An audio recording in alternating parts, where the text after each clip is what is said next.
obscure world of parking. We use it every day, but have we really capitalized on the intricacies of our industry?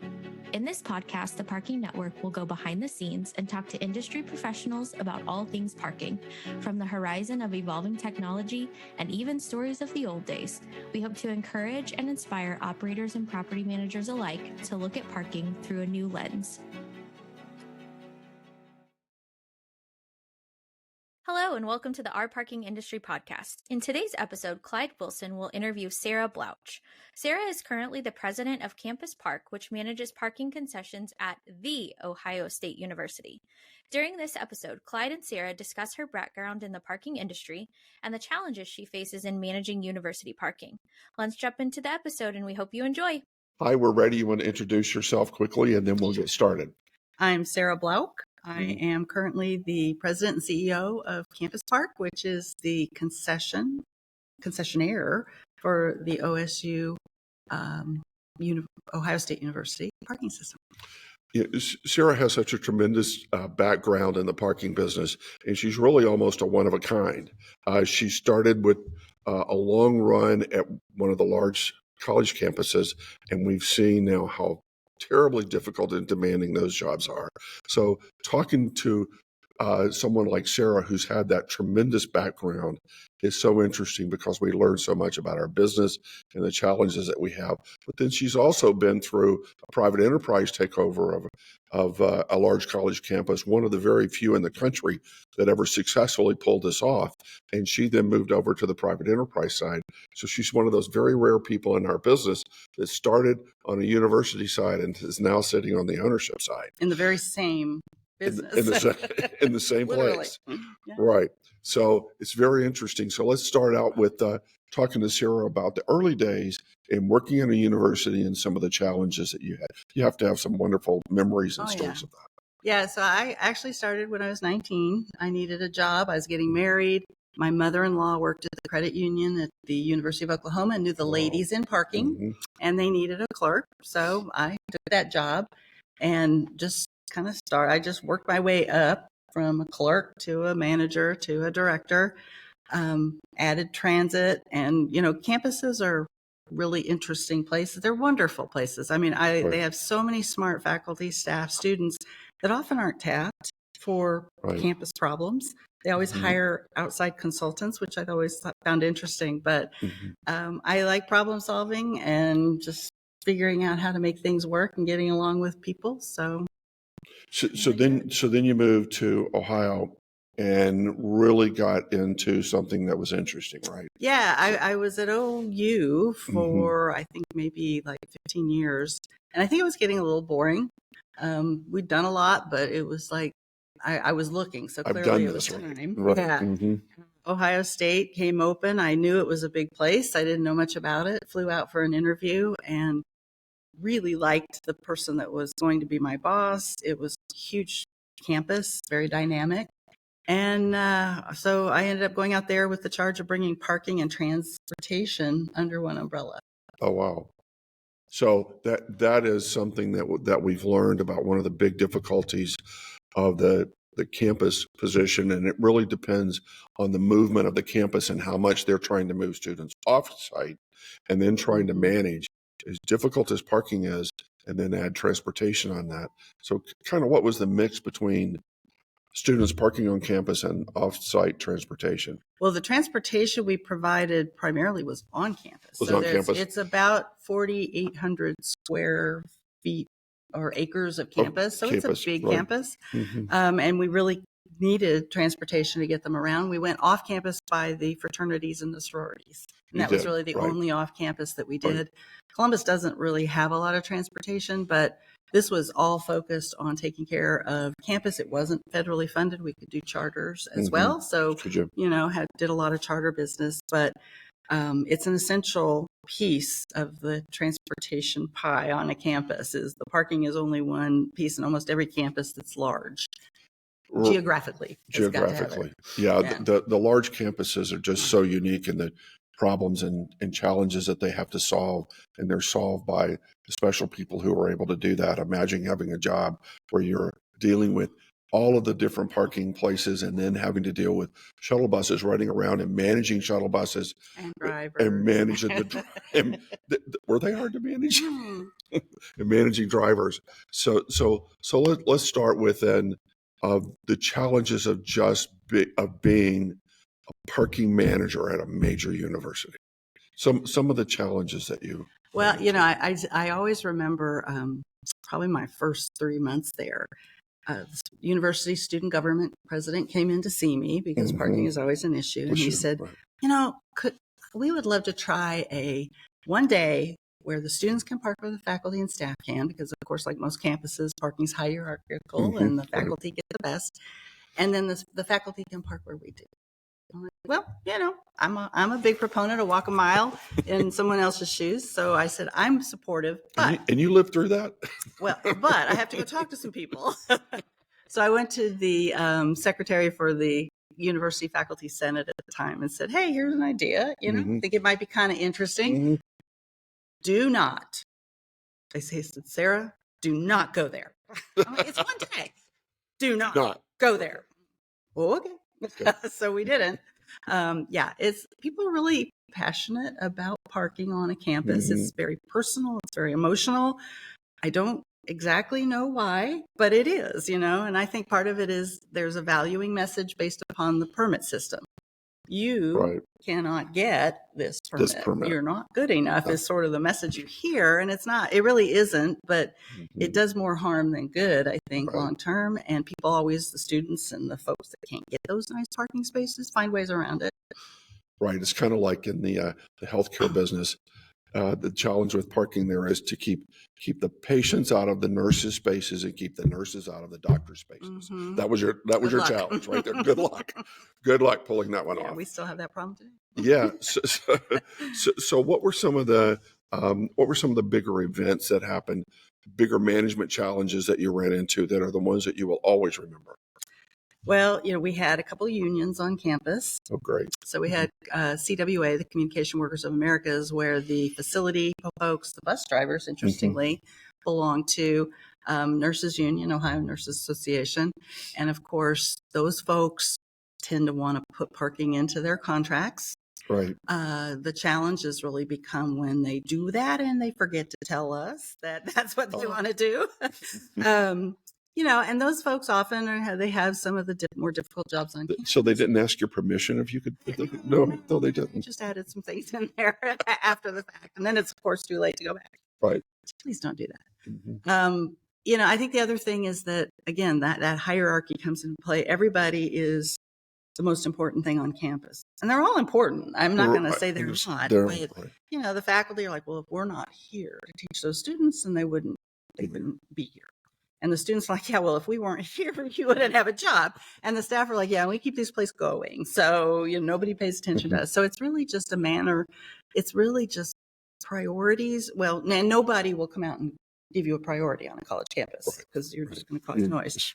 So it's trying to figure out ways to address the smaller issues over and over again without creating long-term problems from little fixes to the system. And I will admit there's a ton of little fixes. I'm like, yeah, I did that. So I thought it'd be a good one, and now we're living with it. So it's hard, just to priorities. Of the management challenges that you had, where you're running a shuttle bus system, you're also running an on-street with ticketing system. Yep. You're running a typical off-street system. You have all of the then staff and the bigger egos that go along with a college campus. Which of those do you think was your biggest challenge? I think a lot of it was the little pieces that make all that work that weren't owned by anybody. Oh, I thought it's about it being the that unfunded and the unthought of things. So we had a few roads on campus, not a lot, but there were several that were owned by the university, maintained by facilities who had no budget to maintain roads that our buses were traveling on. And so it was like, well, the way they fix roads, and that's unfortunately still true today, is they attach it to a project. So if you're building a building and there's a stretch of road in front of it, that building pays for that piece of road, which doesn't always help when your buses are trying to, there's potholes and things. So I think part of it is just all those little pieces, the traffic movement because it upsets the parkers, right? If you're sure. stuck in traffic coming to work. So we ended up taking pieces and parts. Construction, one day I'm wandering across campus. It's raining. I'm on a sidewalk. I got my umbrella and I'm walking across a flooded sidewalk, and all these construction fences merged and I was at a dead end. And I had to go wade back through. And I went to the architect and I'm like, y'all not map out your fencing plans? Because look, and well, no, as a matter of fact, they didn't. So I said, could we have a meeting with all your folks and let's do that? And all these project managers like, oh, wow, I never, they're on cubes and they never talk to the person on the other side of the cube. Right. So, I think one of the things that parking does on a campus is it brings together a global view. Every department is very siloed. They're doing what they do, but they don't look at the whole campus. There are people that work on a campus that have never parked anywhere but this one location. They didn't even know how to get across campus. And we bring that global view together. I had never looked at it that way. What an interesting observation that when you have this dynamic campus with so many pieces moving around out there, in the end, everybody comes here, right? We touch everybody. So you touch every single group on campus. And not many other things do. No, very, very few of the other things on campus do. So I never really thought of us that way in that particular, that's an interesting observation. And then it's still that look at the challenge that puts on to the parking department. Exactly. The department that is probably the least valued of all the departments on campus. Again, we walk into realizing it's one of the strongest pieces on a campus, because without then that group that pulls it all together, I don't care who thinks who they are out there, that starts all falling apart. It's a very interesting observation. I have not heard anybody put it that way. That is great. So then let's talk a little bit. Then I want to talk just a few more before we skip over into your new life. So let's talk about events. I thought I knew that there was going to be a right there as soon as I said that. Yes. So what were your challenges of all that went on with managing events on a major college campus that just happened to have a very popular sports program? Well, sporting events actually are the easier because you have to, especially the big athletic moneymakers like football and basketball and things, because athletics understands it's important to get their customers in. And so they will pay for police to help with traffic and adequate busing and things. So all of a sudden you have no shortage of budget. Right. More or less. But, they're willing to work with us. I tell you what really becomes hard, and we've counted, there could be up to 14 events in a given day. An event would be 25 recruiters are coming here and 50 new students are there. There's a tour over here.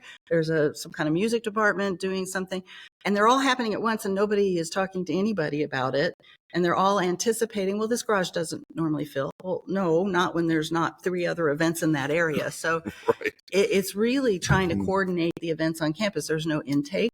There's no definition for what an event is. There's no intake centralized. We've tried over the years, and that has been somewhat successful, but a lot of times not. And so it's just you happen upon things of, oh, you're having this. You do a lot of reading of the paper and just making a lot of connections in departments all across campus. So they'll call you rather than wait until there's a problem to call. They'll say, hey, we're bringing 50 people. Do we need to do anything? Right. So it's really kind of being a concierge, I suppose, in some way. That's an interesting. So I asked the event question, and we totally moved to something that we had really not ever thought about. You were thinking of managing traffic on a big parking, I'm thinking. Well, I'm thinking about managing the traffic and getting the lots right, and so you're not pissing off this group over here because somebody parked on their lot. The normal things, and then plus all the people that you have to deal with to manage all that. It's a tremendous job, but this other job is the one that's least standardized, where you just have people coming from everywhere. Right. And I knew that was a big problem because I've dealt with it enough to know that on college campuses you have professors that'll invite a whole group in and he doesn't tell anybody. And you have another department over here that invites a whole group in and they didn't tell anybody, but I didn't think about it totally from the person that's in charge of managing it, what that really does to you. Because too many of them do it on the same day, all of a sudden you have issues that nobody really thought about.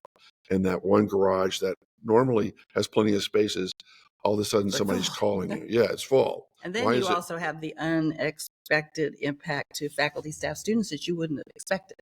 Yeah, because you didn't know about it. You didn't know about it. Yeah. And so now you have faculty, staff, students that are upset and not able to get to class or unable to get to their job. And nobody really thought through why until all of a sudden you start putting the numbers together. And, you look at it from the people who are hosting, why would they think to call? It's a small group. They don't know. Right. They don't know that. And so it's until these problems. So it really is to be proactive. You have to go out. We would invite ourselves, say, hey, let's just come to the dean's annual or regular staff meeting just to talk and say, here's what we do. Here's how we can help. Call us, don't wait. And often that happens after an unfortunate situation where things didn't go well, but at least we had their attention. And that's how, you kind of build your alliances through campus of getting folks to say, oh yeah, you ought to call them. They can be helpful. It kind of all of a sudden comes back to that point we were just talking about, how parking is a central focus point. And if you can get everybody understanding that, then you can put this all together, because again, you touch everybody out there. And so 4 of them over there decide to have an event at the same time, and they don't tell anybody, that it then starts affecting a lot of other people on campus.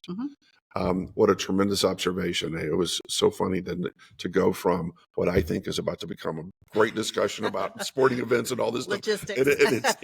And it changes to this other very interesting, which is, the reality is that's one that really relates to parking in general, even the commercial in the cities, because you have buildings around you and they do have internal events. Offices within the building have internal events.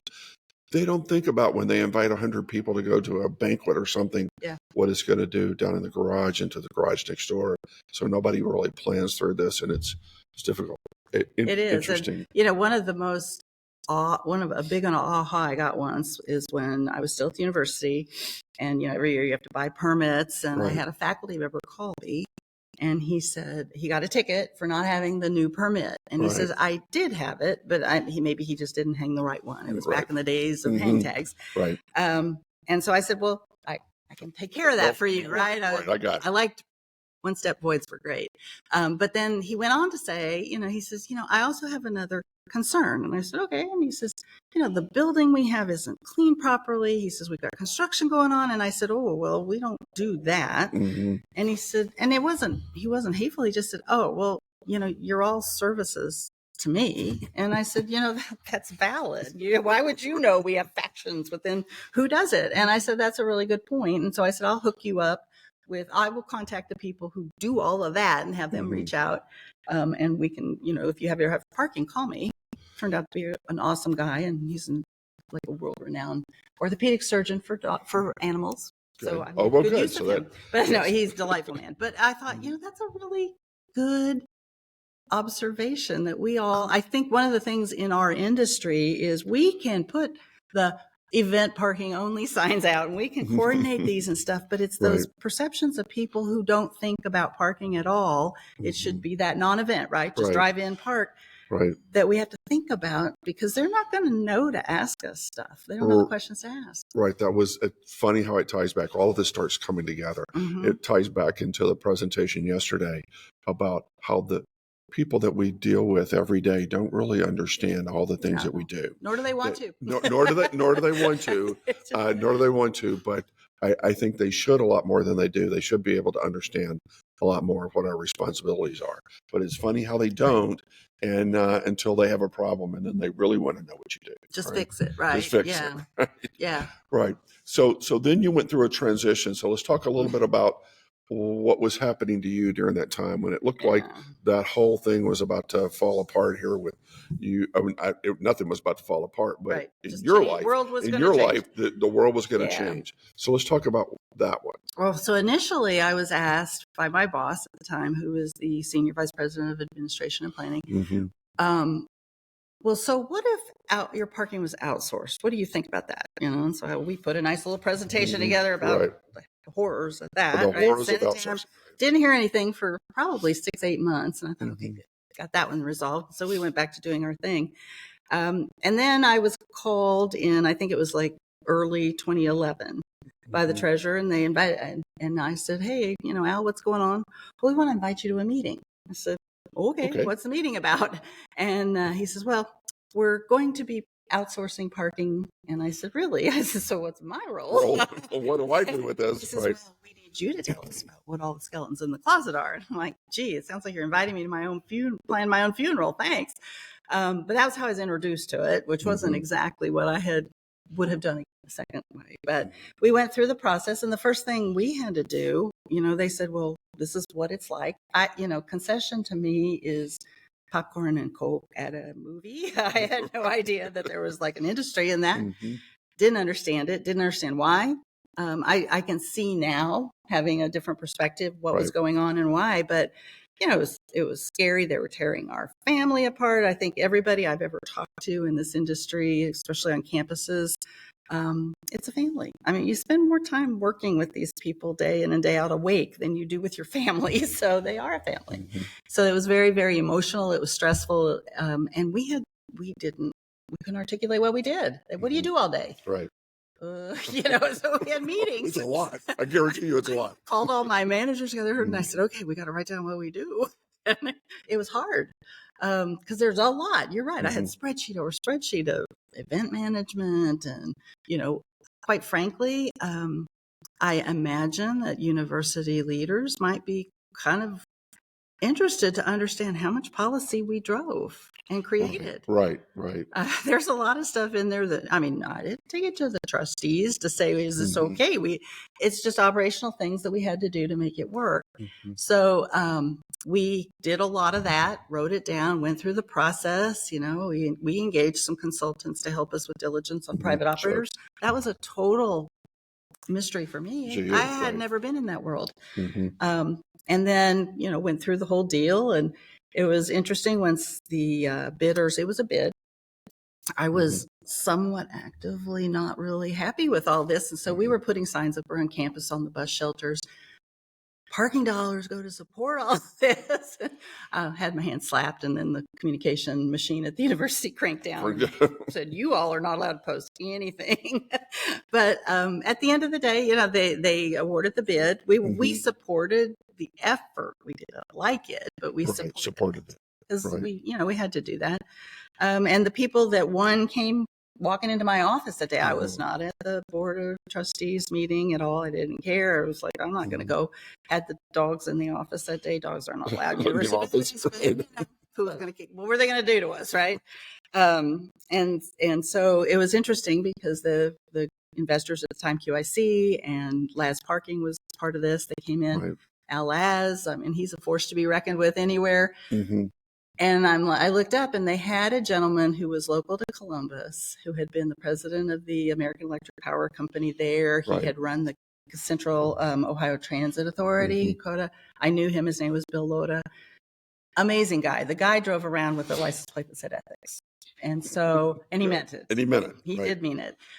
And if they hadn't, I've told them later, I said, if you hadn't had Bill with you and you asked me to go to lunch, I'd have told you where to get off the bus, right? I was not going to do it. But Bill was with them. And I thought, well, okay, maybe they're not as awful as I thought they would be. Right. So we went to lunch and talked, and obviously it took a little while. They asked me to come over, and I thought, well, all right, I'll give it a shot. If I don't like it, I'll do something else.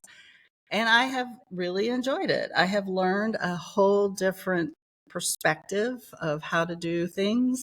And I think we're making a difference, and it's just been neat. And the company, we have 16 total in our concessionaire's office, and then we outsource our operation. Right. I'm the only parking person in the whole company for CampusParc. Right, you are. Right. Yeah. Other than the operator, obviously. I don't know, but I've been sitting here thinking about this while we were talking, and I'm not sure, but I'm going to take this as a good time to tell you something that you never knew, and I never shared with you. Yeah. When you were right in the middle of this. Yeah. And I barely really knew you. I knew who you were, and I knew a little bit about you, but that was a long time ago. I got a call, and I don't remember who it was from. But I get a call out of the blue. I'm used to people calling me, asking me questions about parking and stuff. And so it wasn't that unusual, but I get a call totally out of the blue from somebody that I knew really well. And I can't for the life of me now remember who it was that said, do you know about what's going on? And I said, yes, I do. And they said, well, look, we're really calling to ask you about Sarah. What do you think? What do you think we should do with Sarah? Do you think she can make this move over? And I said, there are a lot of answers I can give you here, but the one that I know is this is a university campus. And in parking, you're about to bring in a for-profit enterprise into a university campus. And if you don't have the person that's the cohesion there to keep all that together, you're probably going to fail. So if I were you, I would look at Sarah really closely. And I remember that, and I've remembered it over time. And I thought, well, I'll never tell you that happened. But now while we're doing this, I'll tell you, because I thought it was probably the only decent advice I've ever given, was that you're about to bring this for-profit group that's about to invest a tremendous amount of money into a group of people that are all very close in a certain sense. They're one family, and you can't bring it in with none of that family left behind. I totally agree. And I think the challenge, because I also got texts from peers and other folks, oh, cool. If they found out what's going on, I wish I could do that. And I'm like, I don't know how you could, because I mean, I helped craft the operating standards. Right. Sure. Right. And if you go into that, and I did not have the mindset that I would need to live by those. And I could see some really bad things happening if I had gone into that with, I'm going to write these so that I can then come to the other side. So it was really an interesting time to happen. And I mean, there aren't days where I'm like, why did I not put that in? Why did I put that in there? It's like, oh, I hate this one. But there's others that I was very proud of putting in there, and I'm really happy that they're there. So it is a really, but you're right. The relationships are critical. And I had people afterwards. The one thing that was kind of funny is the woman who was running the facilities at the time was like, Sarah, I miss seeing you. You don't come to meetings anymore. Well, I used to invite myself to meetings. I said, Lynn, I can't invite myself anymore. You have to invite me. And so that was, and because of that change and how so much business gets done outside of meetings, but during and after, right? When everybody's kind of mingling and talking and, oh, hey, what about... We're often caught off guard by a lot of stuff because we are not in those internal workings and the meetings all day to day, and nobody rethinks, oh, we better call them. So we're kind of back to where we were day one before we started infiltrating into all the different departments. That brings up the next question, which is the difficult side that I hope people understood, but you were in a position that I think most people would never want to be in. You were over here, and now you change sides of the fence, right? You're now over there. As much as they see you and think of you, well, you know how to do. You did this.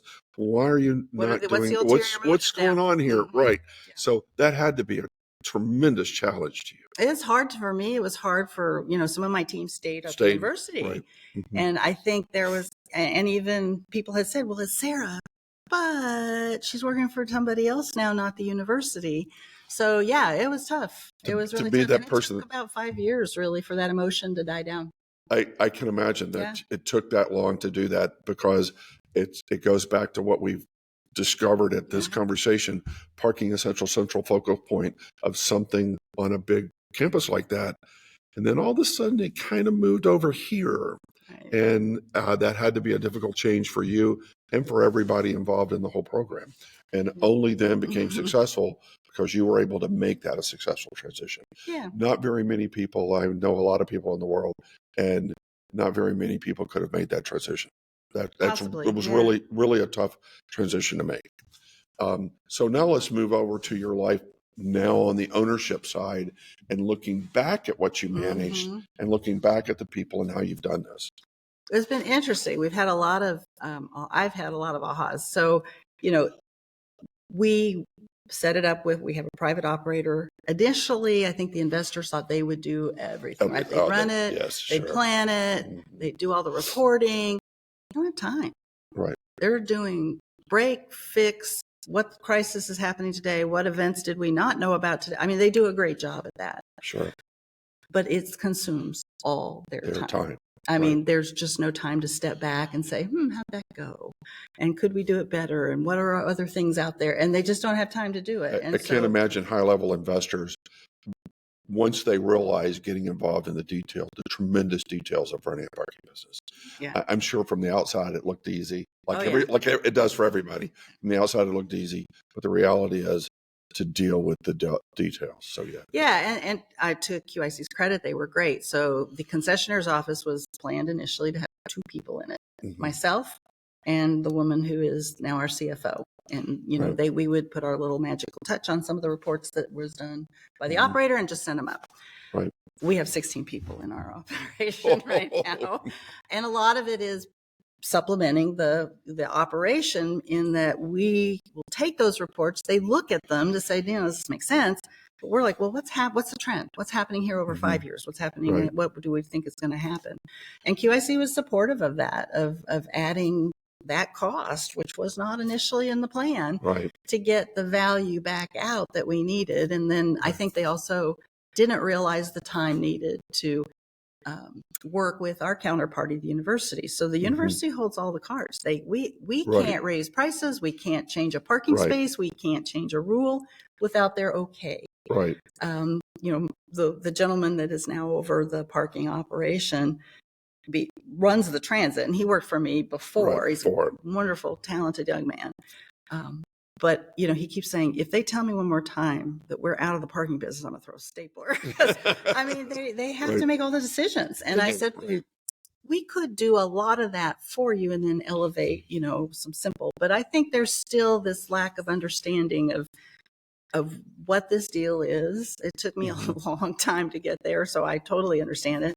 And how it works, and that our interest is really not on wringing every dime out of the system. It's meeting the investment expectations, which are pretty modest. They don't want these skyrocket, high returns and then low returns and then high. It's predictable, stable.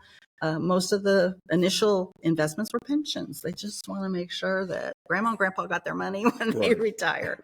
It's branched out now, but that's really what the infrastructure world looks like. They want stable, steady returns for investors. And it's unlike some of the stuff you read on the news, the Wall Street stuff. Yeah, very, very difficult. And most people don't really understand that. But investors want predictability. Yes. And if they can't predict something, they get nervous about the risk factor. So they want predictability. So when you move over to this other side, then to our conversation much earlier, did that put you more into that than 50-year planning of infrastructure? It did. Something you had really not had to do very much of before. Never. Right. We planned year by year on our budget. We might look ahead, as you and I were talking earlier, a few years. Well, we might need to get ready. But beyond that, it was like whatever. Restoring a garage, we dumped maybe $10, $11 million. Now, this was like 15, 20 years ago, too. Right. Into a garage every 10 years, whether it needed it or not. And so, when I changed over, they said, okay, we have a 50-year CapEx plan. I'm like, and you went, wow. Yeah. Now, obviously, it's cyclical. It's major components. Interestingly enough, it eliminated MEP. So there was no mechanical, electrical, plumbing involved in any. I'm like, where's that coming from? So there were a few things, but for the most part, we do have a 50-year budget. Now we're down to 38.5 years. And we do go through a valuation process every year to see, how's it coming? And we'll tweak that. I mean, I think it was 2012. We didn't have the technology we have today in the industry. We didn't have a line item in our CapEx for technology. We had to carve that out by figuring out returns and value and things like that. But, yeah. That's funny how in our industry, there's a little bit in the presentation that we did yesterday. We were talking about when I came into the parking industry in 1979, and I'm working for Monroe Carroll. And in about 1981, Monroe comes to me and says, there's this big presentation going on, and I bought you a ticket to go to it, and it's all about change, right? Change. And I said, okay, I'm a young guy, and my boss is telling me where to go. So I go to this big presentation. The room is full of people, and I'm, of course, the sole parking person, and they're talking about change. And I walked out of that meeting, and I said, I'm not sure how that really applies to me. I'm in the parking business. We've had a ticket spitter at that point. We've had a ticket spitter for 50 years. It hasn't changed, and I don't see any change. But then all of a sudden, look back now, we all of a sudden in the last 10 years, we have to think about change in every part of our business. Yep. Something we never really went through time. We never really had to think so much about that. I mean, maybe it was there in little ways, but now it's in everything we do. Mm-hmm. So the parking manager now in a university, I mean, I can understand it in parking, but for a university manager, when you're dealing with so many pieces Mm-hmm. to deal with planning what's coming. Yeah. How do you do that? And then convincing leaders to invest in some of the things that are coming and or getting over Mm-hmm. the rigors around the university internet controls, which is an entirely different department, Right. and what goes over the pipeline and things like that. It is really challenging to do that and keep up with what the leaders are doing, because Right. the one thing we know on campus is, especially with our garages, we have, I think, 16, 17 garages now. What was patient only one day is now staff only the next. And I mean, off and on and off and on. Right. That's a whole data discussion, but Right. it has to be flexible because things, you've got leaders coming in that have great visions, and everybody, marches down that path until a new leader comes in and has a different vision. Right. And so you just got to be nimble and be available to make those changes happen. Mm-hmm. One, a young lady that's in the university business that you know well, I was visiting her on her campus 6 or 8 months ago, and we got through kind of to the end, and we were talking, and she said something about major advice. What would be the major advice? And I said,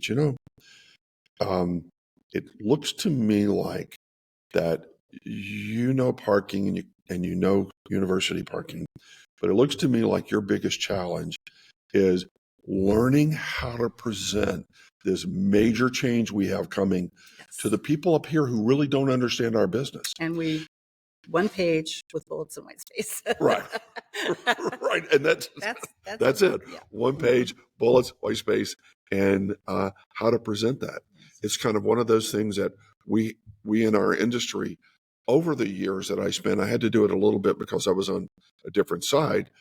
As I was in that first 18 years I was in the business, we kind of had to learn to do that a little bit, but nothing to the scale that we have today. And most of the people out there in the institutional jobs have had to do it, but they've really not had to do it at this level where you're explaining a totally abstract concept to people who don't really understand our business, even the simple side of our business. It's got to be a major challenge. Well, and I think I've done it and I've learned the hard way. When you're in operations, especially, you have a tendency to go into way too much detail about the why. And at the end of the day, that doesn't really matter. It might be important to kind of how you got there and you can summarize it. But it's back to you've got to really think about what is the pertinent issue that somebody, and now I have a board that I report to. So I've learned the hard, COVID was a great example of this. We all went to virtual, right? And I'm having a board call with my board and I'm talking about all these operational things. They don't care. They want to know the risk. They want to know how we're going to sustain the business. There's like 3 things they really want to know. And I didn't talk about any of those. So my board chair, delightful man, called me the next morning. So how do you think that call went? I'm like, not so good. He goes, yep. I would agree with you. So it's a learning opportunity, right? And so I think that's where, and I did it over and over and over again when I was with the university, is going into all these details that I think are important, and they are operationally. They are. But they're not really that important to the decision. To the investor, to the decision-making investors. It's really hard to figure out how to communicate all that stuff. Yeah, probably. I don't know that I would even dare to guess how many times when I was a few years ago as a younger manager that somebody in a meeting said, Clyde, we don't want to hear all that. We don't want to hear all that. Here's what we want to hear. Me all the time too. but and I do. I'm from an operations side, and I've got to talk about detail. Yes. But they really don't want to hear that. There are some very specific things, and that's that part of learning how to present those things when you're dealing with these big issues. Yeah, and getting other people to be able to recite those and repeat those. So because it takes repeat. It's that same It does. thing. It does. So now that you've been in this for a while, what do you think then is, I know you've gone through now another ownership change, and but you're kind of seeing similar or different ways of running this. Don't know yet. Don't know yet. So we haven't You're engaged. Pretty new. Yeah. So everything's not closed yet. So we haven't engaged well with the group, but I think it'll be similar. They're in a similar business. So it's been interesting to watch the infrastructure investment world, which is like, again, didn't have a clue that existed, but it makes a lot of sense. And when I started putting the words parking and infrastructure together, I'm like, yeah, that really makes sense. Makes sense, right? Because it's just like a light switch. I mean, nobody cares about the light switch until it doesn't work. Until it doesn't work, right. Nobody cares about parking until they can't get what they want. Unmet expectations is the other one that I think is a big challenge for all of us. But we understand, they understand the concession is not changing. It is what it is. And so obviously we're interested to hear their ideas and things like that. We know technologies in the future. That's been a pain point for us because we're all about the data and we use it, and we have 2 data analysts and we spend a lot of time on it. And getting all of that out of this disparate technology that's out there now is like pulling teeth. And I'm not a data person. All I know is that when I keep saying, I want to know this, or, well, there's reasons why we can't get this because it comes out in different formats. And so we need some industry standards on data is really my only point. We're going to say we're going to go through, and I don't know what the time limit is yet, but we're going to go through this 5+ years of time while this begins to standardize, so you actually have something that's meaningful. Because right now it's just a bunch of, it's data, but it's a bunch of data being thrown at you, and you've got to figure out what piece in there is actually worth a crap. It's not informative. It's not informative. It's just a pile of data. Yeah. So that's another big change. So on the infrastructure side yet, and I don't remember how all of this deal happened. Do you still have to deal with the transportation business, or is that out of it? Now, the university retained that, They did. but obviously it's an essential piece of our transportation. And in the concession, the university has obligations to maintain park and ride from the different remote areas. But we work very closely with them for obvious reasons, and they are the ones that have been asked to manage the concession pieces, or at least be the front face of that, because they understand the industry better than leaders. But as time, Beth Snoke, who was my partner at T&P, she always says she was the T minus P and I'm the P minus T, right? So we took each piece, but we always worked very closely together. And again, that tie was critical to a successful transition.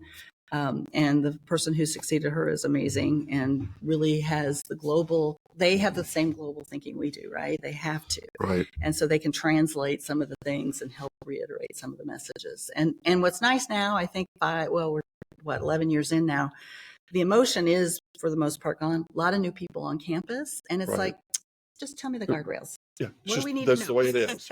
It's very factual, and it really has been helpful. And I've learned to take the emotion out of options. Okay, we can do this, we can do this, we can do this. You tell me what you want to do and let them choose. Right. So you're 11 years into this, and I guess I wondered in the early stages of this, I haven't thought about it lately, but in the early stages of this, how long it was going to take to get over that change with all of the people involved and all of the issues that were involved in parking, how long it was going to take.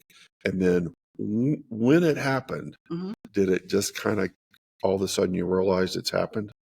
Yeah, it did. It really, it was at all hands, our answer to gates not working was you just put them up.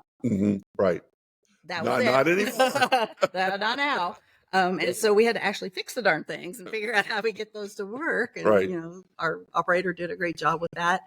But yeah, it was sort of like, and we had several of, not a lot, but some of the folks at the university moved over to the operator side too. And they, I think, were critical to making that transition.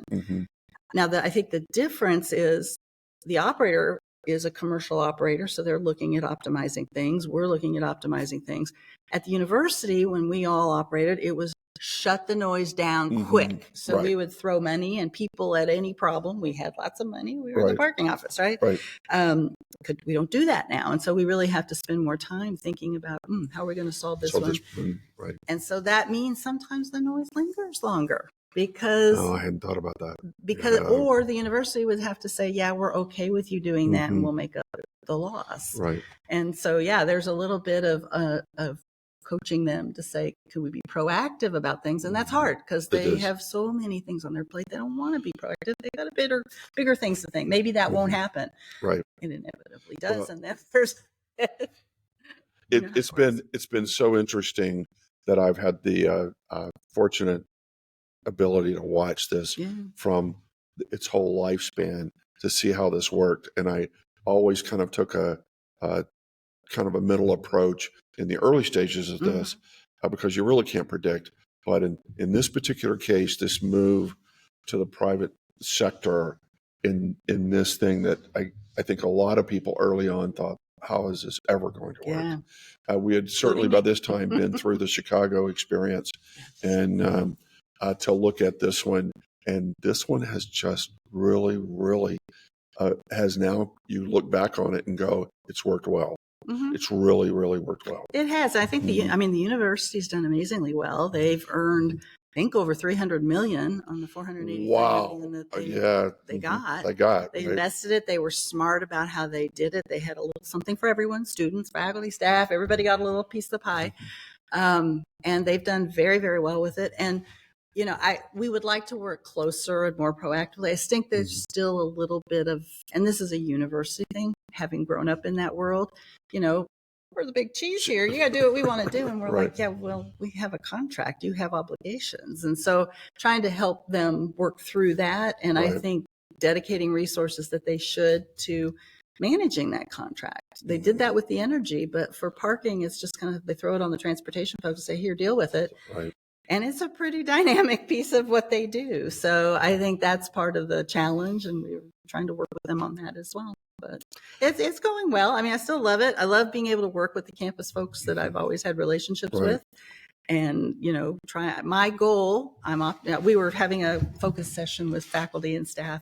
Well, actually, it was the human resource folks saying, what are the pain points? What do you want to see done? So we could try to change the parking system over time. And, that's stressful anywhere, but particularly on a campus.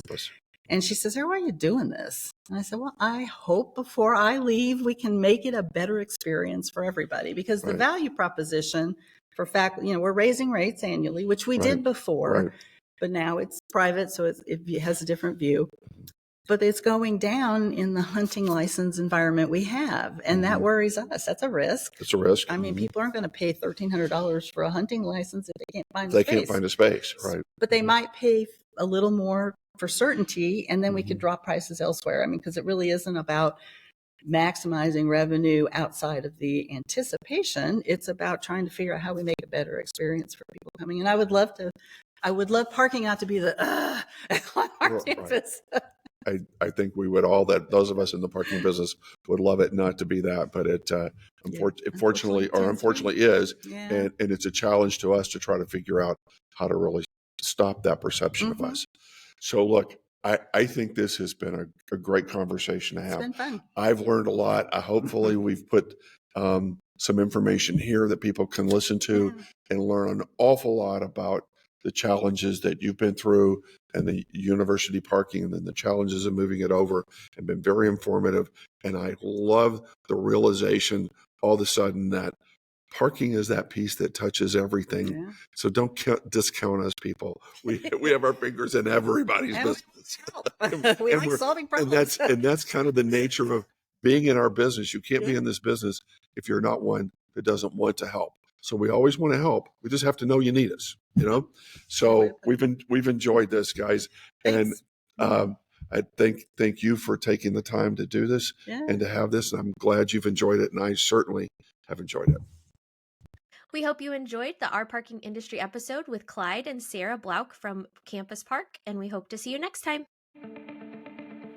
To quote one of the greatest business minds of our time, Charles Munger, he said, "The best thing a human can do is help another human being know more." Here on Our Parking Industry podcast, we want to provide knowledge and resources. If you heard something that sparked your curiosity in today's episode, please reach out on our socials at TPN Consulting. You can find us on LinkedIn, Facebook, YouTube, and Instagram. Don't forget to subscribe and follow. See you next time on Our Parking Industry.